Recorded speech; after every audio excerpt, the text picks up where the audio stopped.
Voilà, donc j'ai le plaisir d'avoir une équipe complète avec moi, super efficace, dynamique, et j'espère que vous pourrez profiter de l'aide de toute notre équipe. Puis on a un super animateur, donc voilà, on est au taquet, on attend juste vos projets pour pouvoir vous aider. Donc pour certaines personnes, notamment les centres... Pardon? Non, non, mais elles vont m'aider si vous avez des questions.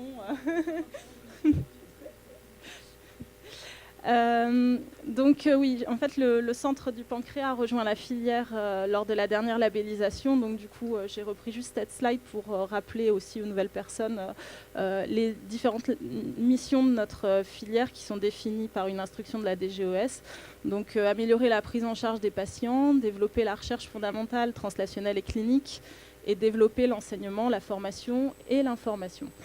On avait également une quatrième mission qui était facultative, l'aide au développement de réseaux européens de référence et qui va peut-être devenir obligatoire vu ce que Mme Licandro a annoncé dans le cadre du PNMR3. Voilà. Voilà. Donc juste pour vous repréciser les missions des centres de compétences, références et des filières. Donc nos filières n'ont pas pour mission de remplacer qui que ce soit. On est vraiment en soutien au réseau donc, de centres de compétences et de références. Les centres de compétences sont plus au niveau local et interviennent au niveau du diagnostic, de la prise en charge initiale du patient. Ils font appel souvent aux centres de référence pour des avis, voilà, ils ont un recours au centre de référence. Et puis nous, au niveau des filières, on met en réseau, on coordonne, et puis voilà, on a un peu de recul sur l'ensemble de nos acteurs. Donc, vous les avez en vrai, en images. Donc, on a, depuis la dernière réunion annuelle, on a Sandy qui a rejoint l'équipe, qui est basée à Lille, qui s'occupe de la région Nord et qui travaille à 70% pour Fimato, 30% pour la filière G2M. Donc, on mutualise aussi avec les autres filières. Et puis, Cécile qui rejoint notre équipe en septembre et qui est là aujourd'hui sur son temps libre. Merci. Donc je vous ai remis les missions de chacune, juste pour vous montrer les principales missions de chacune. Donc on s'est organisé par région et également par thématique. Donc en général, on travaille par binôme, comme ça c'est plus dynamique, plus motivant. Et puis voilà, les projets permettent d'avancer plus vite. Il y a toujours quelqu'un de disponible pour travailler sur les différents sujets. Donc la dernière mission qu'on a instaurée, c'est la BNDMR. Suite à la mise en place en début d'année des centres, on a pour mission de former les staffs. Donc c'est Marine qui se chargera de la partie sud de la France et Sandy pour la partie nord. Voilà, pour débuter, c'est Hélène qui a géré le projet, mais qui repassera la main donc, à Marine et Sandy. Voilà. Donc, la répartition de nos différents centres de compétences, centres de référence, et puis qui est responsable de quelle région. Tout est susceptible de bouger un petit peu en fonction des activités de chacune. Et donc, Madame Licandro l'a annoncé, on a 13 centres de référence, 95 centres de compétences. On a intégré de nouvelles associations de patients aussi depuis l'année dernière et la nouvelle labellisation. Donc on a 10 assos. Et hier, on a eu une réunion entre les membres de la filière et nos associations pour faire un brainstorming et essayer de mettre... Voilà, de lister les futures actions à noter dans notre nouveau plan d'action. Donc, voilà. Alors, donc les anciennes, le groupe Miam Miam était là initialement, la vie par un fil, la pédia pour la hernie diaphragmatique, les POAC qui nous ont rejoints récemment, la PCH pour le pancréas qui nous a rejoint suite à la labellisation, la dernière labellisation, l'AFMA pour Hirschsprung qui est également récente pour nous, les polyposes familiales qui nous a rejoint suite à la labellisation, Ensuite, on a l'AFA, François Aupetit, Afimage et l'Association française de la trésie de l'œsophage qui était là initialement dans la filière. Voilà. J'en ai oublié aucune? Non. Donc on a la chance d'avoir un groupe d'assos qui est encore raisonnable, ce qui nous permet de nous réunir tous les mois par conférence téléphonique et puis de dégager des axes de travail et d'avancer. L'année dernière, on avait également fait un brainstorming à l'issue de notre journée annuelle avec les associations et on avait dégagé l'idée du projet transition que je vous présenterai après et qui est un succès. Donc nos différents axes, nos différentes missions. Donc je ne vais pas tout passer en revue, ce sera après. Donc on a développé des cartes d'urgence cette année. À la pause, on vous présentera un petit peu tous les outils qu'on a développés. On va préparer ça sur une table. Donc on a développé plusieurs cartes d'urgence. On a travaillé sur le TP, les PNDS. On a développé... Alors, on a participé aux journées régionales médico-sociales qui sont organisées par la filière FAVA Multi et on a souhaité organiser une session à Lille. Donc on les a soutenus dans leur démarche auprès des professionnels pour animer cette journée. Ensuite, on a développé des échanges avec l'Outre-mer. On a fait un état des lieux là-bas et c'est pour ça que je me permettais d'insister sur le besoin en RCP. C'est pour ça aussi qu'on a retransmis la journée aujourd'hui par vidéoconférence. Dans les axes recherche, comme l'indiquait M. Gautran, on ne savait pas trop comment débuter cette mission. Donc on a fait un état des lieux des projets de recherche et puis on a aidé les équipes à développer des études en sciences humaines et sociales, en partenariat aussi avec les universitaires. On a listé les appels à projets. On a fait une veille des appels à projets qui est sur notre page actualité du site internet. Donc n'hésitez pas à aller consulter notre site internet. Et puis, on participe aux réunions des ERN et on essaye de proposer des actions, notamment notre PNDS sur la trésie de l'œsophage. On l'a proposé lors du dernier meeting à Stockholm et c'est une idée qui a été reprise et je pense que Ronny Sfer est dans la salle. Voilà. Il va travailler avec les Européens pour essayer de dégager un document qui puisse être exploité au niveau des ERN. Donc là, je vais revenir sur nos principales actions. Donc les journées oralité, elles ont été mises en place par la filière en avril 2016. On a fait un test sur l'île et puis finalement, c'est quelque chose qui fonctionne. On a beaucoup de demandes. Donc on fait un petit peu le tour de France, 3-4 sessions par année. Donc le principe, c'est 2 journées d'échange d'informations autour des troubles de l'oralité alimentaire. Le vendredi, qui est une journée qui est dédiée aux professionnels de santé, et le samedi, qui est plus destiné aux parents. Donc c'est le même contenu, mais adapté aux familles. Donc parents, grands-parents, voilà, on a l'entourage des enfants qui peuvent venir à ces journées. Donc elles sont réalisées par Véronique Leblanc et Audrey Lecoufle, psychologue et orthophoniste, sous forme de cours théoriques et surtout d'ateliers pratiques. On a 20-25 participants maximum sous forme d'une table en U pour que les échanges soient facilités. Donc on organise entièrement ces journées, notre équipe FIMATO, donc ça va de l'inscription, du phoning pour présenter le projet aux familles, pour les traiteurs, la réservation de salles, la logistique. On est présent sur place et donc on a déjà fait un beau tour de France et on est même allé jusqu'à La Réunion. Voilà. Donc on continuera cette action. Ensuite, sur le même principe, donc suite au brainstorming l'an dernier avec les associations, on s'est dit mais on devait développer un livret sur la transition ado-adulte et pourquoi pas partir sur la base des journées oralité et faire des journées transition. Donc je vais laisser Marie ou Hélène présenter le projet.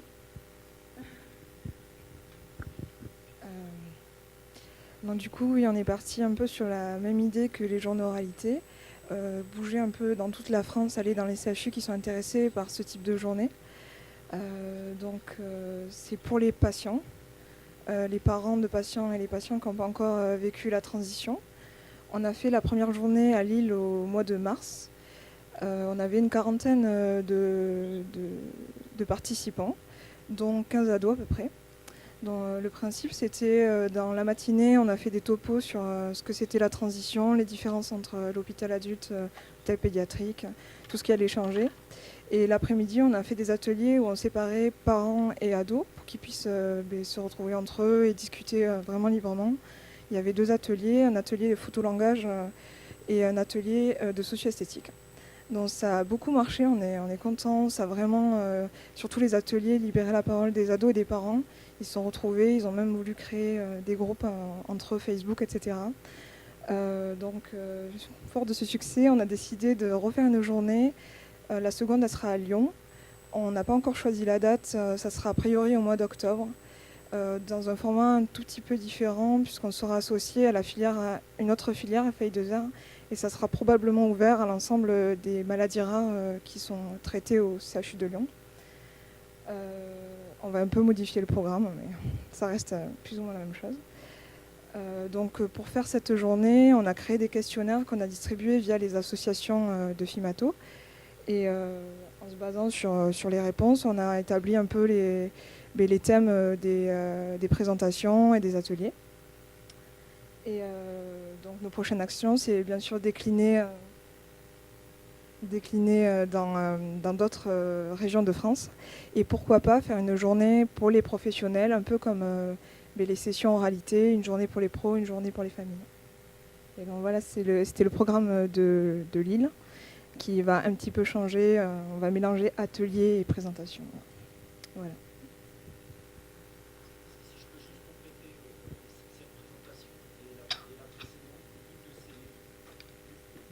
Le but de ces ateliers, c'est de s'adapter à la situation locale et aux acteurs locaux. Et donc, par exemple, tout ce qui a été fait sur l'oralité, et là aussi, c'est de faire appel je sais pas, à l'orthophoniste, au médecin, à l'ORL du coin qui s'intéresse, ou du groupe.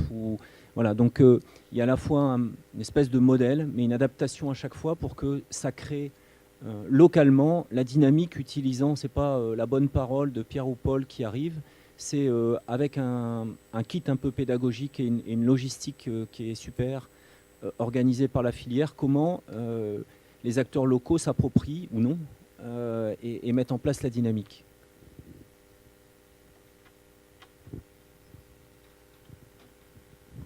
Alors, le projet suivant qu'on a souhaité mettre en valeur aujourd'hui, c'est le projet Sevrage.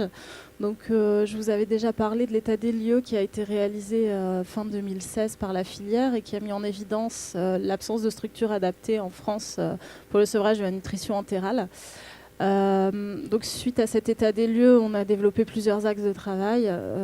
Tout d'abord, on a une interne qui a réalisé un état des lieux plus approfondi via un questionnaire sur la France et même d'autres pays frontaliers qui lui a servi pour sa thèse. Et à l'issue de ce projet, elle a débuté une étude nationale pour identifier les facteurs de succès et d'échec du sevrage. Donc pour l'instant, elle a examiné les cas de Lille, et puis dans le cadre de son DU de gastro, elle a identifié on l'a aidé à identifier des centres partenaires qui ont accepté de l'accueillir pour étudier les dossiers de tous les patients qui ont eu un sevrage ou qui ont échoué au sevrage. Dans le deuxième axe de travail, on a pour rôle on essaye d'apporter un support pour mettre en place ces séjours de sevrage en France. Actuellement, on est souvent sollicité pour donner des accords pour envoyer les patients dans les structures autrichiennes, la seule qui existe pour prendre en charge ce type de patients.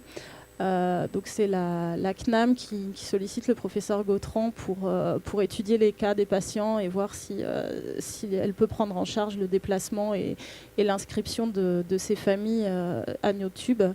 Donc il y a plusieurs structures qui sont en train de se mettre en place. Et donc on est en train de collecter les cahiers des charges, les différents documents qui ont été établis pour monter ces structures, et l'idée c'est de mutualiser ces documents pour développer plusieurs centres de sevrage en France. Donc là, en septembre, il y a le centre du Château des Côtes qui va pouvoir accueillir 4 patients. Donc il y a 4 lits avec possibilité d'accueillir les familles. Et puis il y a le CHU c'est le SSR pédiatrique de Toulouse qui a également une initiative menée pour un séjour de sevrage et qui doit renouveler prochainement, alors en novembre, octobre, je ne sais plus ce que M. Mas m'a dit hier, mais voilà, ils vont réitérer ce séjour. Par contre, ils ne peuvent pas accueillir les familles, mais je crois qu'il y a un hôtel pas loin. Voilà. Et puis, on a aussi identifié un hôpital de jour à Brest. Voilà. Donc on travaille là-dessus, on a un groupe de travail qui se réunit la prochaine fois mi-juillet. Et en troisième axe, on a la rédaction de recommandations pour le sevrage. Donc c'est un travail qui est piloté par le docteur Aude Clouzot à Bordeaux. Et voilà, on s'est dit qu'il fallait qu'on ait un document commun avec des recommandations et que ce serait utile pour tous. La prochaine réunion aura lieu en septembre. Donc ça, c'est également une action importante pour nous, pour développer la recherche au sein de FIMATO. On a souhaité lancer un appel à projet annuel. L'année dernière, on l'avait fait et ça avait bien fonctionné. Donc cette année, on a recommencé. On a 3 projets qui ont pu être soutenus. Ils vous seront présentés tout à l'heure. Super. Alors, bon, c'est du nouveau matériel, mais ce n'est pas très efficace. Alors, à l'initiative des associations, on a développé un kit naissance, donc qui a essentiellement pour objectif de donner des informations aux familles. Donc, on y a inséré des livrets sur l'atrésie de l'œsophage que la filière a pu réactualiser puisqu'il existait, mais il avait été fait il y a une dizaine d'années. Donc, on a aidé le centre de référence dans cette action et actuellement, on est en train de travailler sur un livret pour la hernie diaphragmatique sur le même principe. Voilà, on va tirer les enseignements de l'organisation du précédent livret pour réaliser un nouveau livret sur la hernie. Et l'idée, c'est de donner ces kits et de pouvoir donner une info aussi sur tout ce qui est maladie rare grâce à un petit dépliant qui est adapté en fonction des hôpitaux. On s'est rendu compte qu'il n'y avait pas de dépliant papier pour les familles qui identifiaient donc, les contacts dans leur CHU, qui définissait ce que c'était qu'un centre de référence, un centre de compétences, une filière, et puis qui définissait tout simplement ce qu'était une maladie rare. Donc voilà, on a fait ce petit dépliant. Et puis ça permet également de sensibiliser les gens à l'existence des associations dès la naissance. Je pense que c'est une façon finalement commune de communiquer, au lieu d'avoir 10 infos qui nous arrivent de personnes différentes. Voilà, on a un kit qui collecte l'ensemble des données. Alors cette diapo pour vous indiquer que nous étions présents lors de la Journée internationale des maladies rares à Tours, Lille, Paris et Lyon. Donc ces villes, puisque Lyon et Tours, on a nos chargés de mission qui sont présents là-bas, et puis Lille, c'est la filière qui y est, et Paris, on se devait d'être représenté dans cette action nationale. Donc pour l'année prochaine, si vous souhaitez que la filière vous aide dans vos villes, n'hésitez pas à faire appel à nous. D'ailleurs, si vous souhaitez qu'on organise une journée transition, une journée oralité, voilà, vous nous indiquez cela et puis on prendra contact avec vous. La dernière diapo, je crois, notre site internet qui va évoluer. Donc on en discutait hier à la journée des mardis. Nos centres de référence souhaitaient créer des sites internet et on s'est dit que pour être plus cohérent, ce serait plus simple aussi de faire un seul site et des sous-sites, donc un site FIMATO et 4 sous-sites pour chacun de nos centres de référence. Donc on a Sandy et Marine qui gèrent ce projet et donc elles ont écrit un cahier des charges et puis il y a toute une procédure à suivre, c'est long.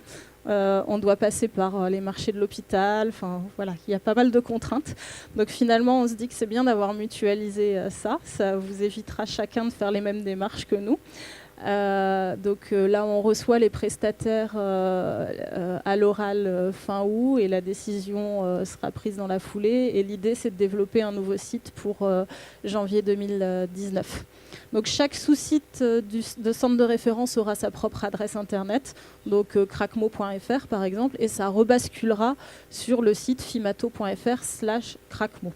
Donc ça, c'était vraiment un souhait de nos centres de référence qui puissent être accessibles de façon indépendante et pas être obligés de saisir Fimato en parallèle.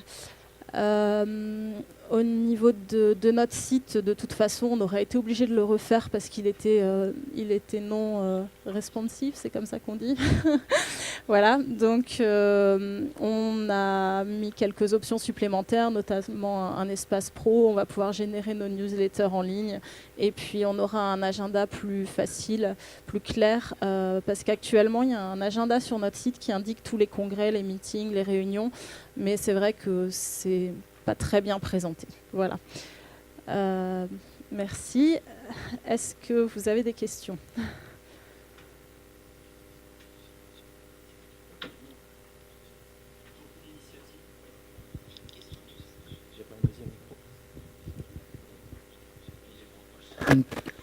Une question de détail. En fait, Espace Pro, ce sera également accessible aux associations partenaires.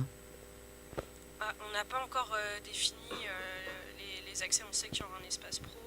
Après, justement, on est en train de voir, peut-être avec des codes différents, peut-être qu'en effet, il pourra y avoir un espace pour les associations.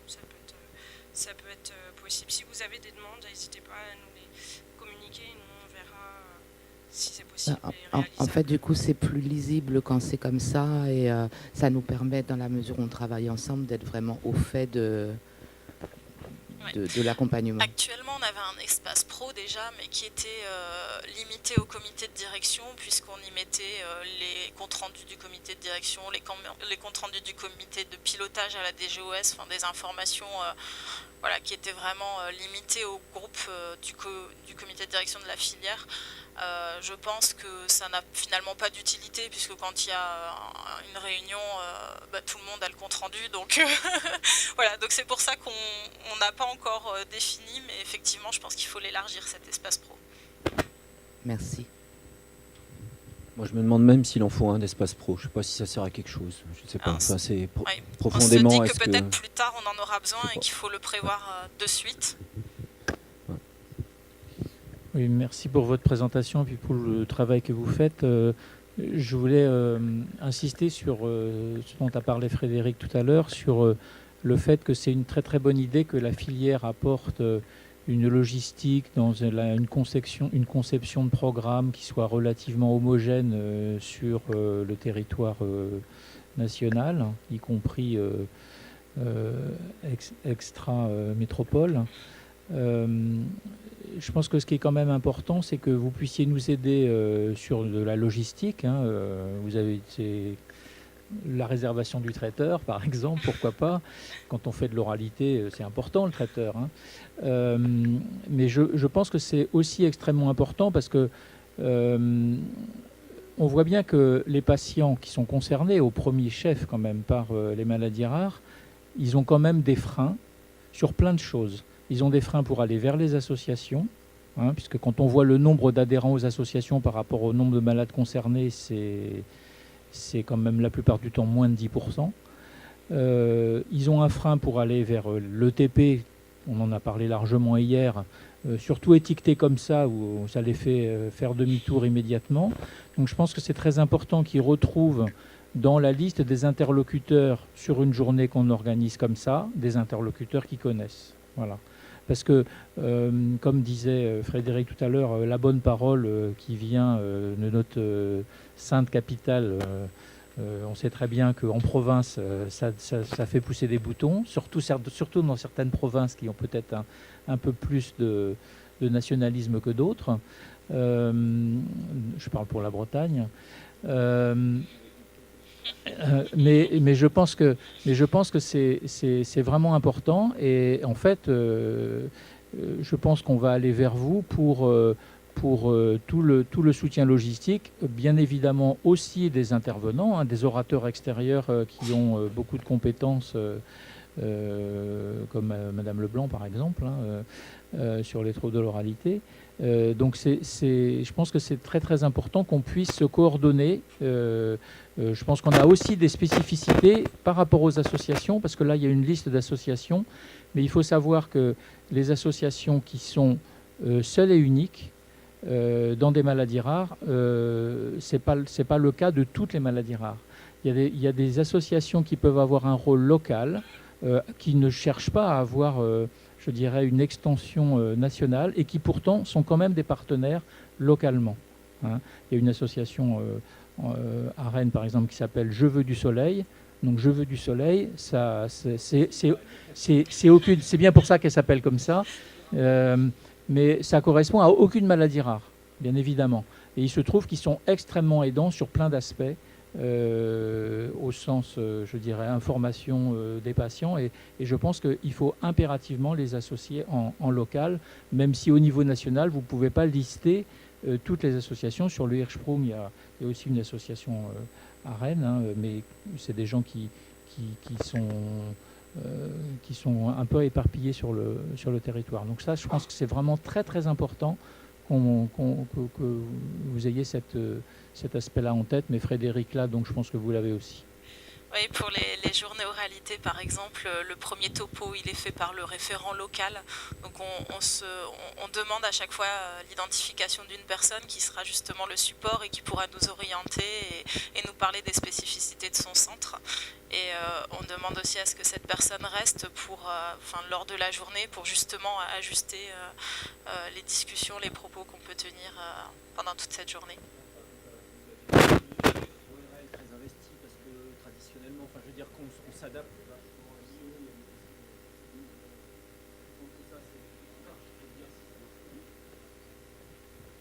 Moi, je voudrais remercier la filière parce que vous avez aussi un rôle de soutien au centre de référence qui est très important. La journée d'hier pour mardi a été en grande partie organisée par Fimato.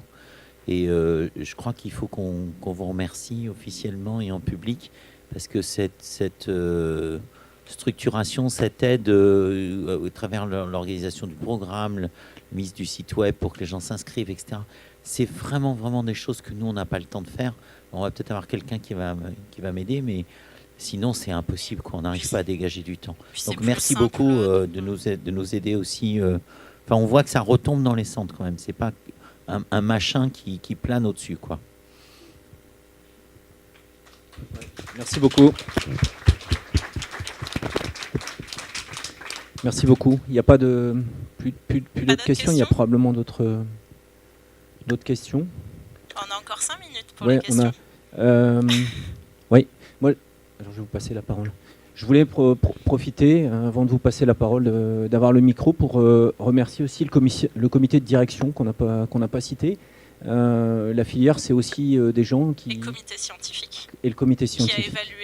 Qui a évalué les projets déposés. Et qui est réactif et qui nous répond pour évaluer les projets.